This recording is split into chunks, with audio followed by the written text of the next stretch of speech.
नमस्ते मैम। एक सेकेंड, तुम कौन हो? मैम वो आपके यहाँ पे जो सिक्योरिटी गार्ड का काम करते हैं ना, हुकुम जी, मैं उनका बेटा हूँ।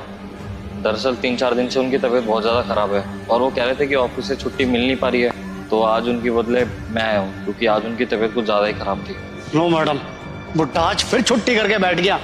अरे यार, इस बुड्ढे की ना दिक्कत समझ में नहीं आती। आपको कितनी बार बोला है कि इसको काम पे से निकाल दो, लेकिन आपके कानों में भी जूं नहीं रेंगती। अब देखो बुड्ढा छुट्टी करके बैठ गया, इसे पता नहीं किसे भेज दिया। अरे madam, first impression is the last impression, यह सेंटेंस ना आज ही लागू होता। यूएसए से क्लाइंट आने वाले थे हमारे, और ऊपर से हमारा गार्ड भी छुट्टी करके बैठ गया। अब पता नहीं किसको भेज दिया ये। और एक सेकंड, ड्रेस कहाँ है तेरी? हाँ, ऐसे ऐसे आते गार्ड के काम पे, ऐसे मुंह ऊंचे बना के, बाल खड़े करके, ऐसे चौकीदारी करने निकला है, मॉडलिंग करने निकला है? नहीं, वो एक्चुअली क्या है ना, मैंने अपने पापा की ड्रेस ट्राई करी थी, बट वो एक्चुअली मेरे पापा बहुत पतले हैं ना, तो उनकी ड्रेस मुझे आई नहीं, तो मुझे अर्जेंटली जो पहनने को मिला मैं वही पहन कर आ गया। बहाने, बाप भी बहानेबाज, बेटा भी बहानेबाज, तो बहाने तो मारेगा ही। अरे आपको बोला था मैडम, इस बुड्ढे को काम पे से निकाल दो, लेकिन आप मानते ही नहीं मेरी बात। जतिन, तुम्हें मैंने कितनी बार बोला है, ये ऑफिस अभी भी ना मेरे अंडर नहीं आया है, ये मेरे पापा के अंडर है। और पापा हुकुम जी को निकालना चाहते ही नहीं।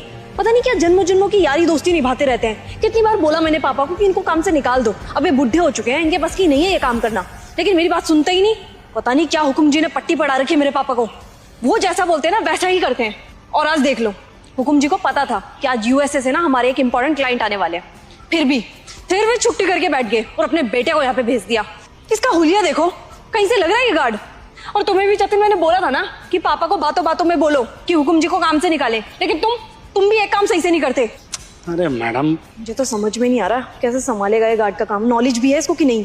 मैडम जी, आप चिंता मत कीजिए, आप आराम से अपने ऑफिस में बैठिए, मैं सबको देख रेख करके ही भेजूंगा अंदर। पापा ने मुझे काम समझा ही दिया है कि जो भी गेस्ट आता है उसकी एंट्री करनी पड़ती है। और आप जाइए, आप निश्चिंत हो जाइए, बिल्कुल मैं अच्छे से संभाल लूंगा ये ऑफिस। मुझे तो पता नहीं कैसे संभालोगे, एक तो इस बुढ़े का भी समझ में नहीं आता, आए दिन छुट्टी करके बैठ जाता है। वही तो मैडम, वही तो, यही बात तो समझ में नहीं आ रही है मुझे। अरे यूएसए से क्लाइंट आने वाले हैं, इतने इंपॉर्टेंट क्लाइंट है, करोड़ों की डील होनी है हमारी। अरे मैडम, कहाँ से गार्ड लग रहा है ये? एक बार हुलिया देखिए इसका। बुढ़े ने भेज तो दिया इसको, लेकिन हमें क्या किसी को भी एक गार्ड नजर नहीं आएगा।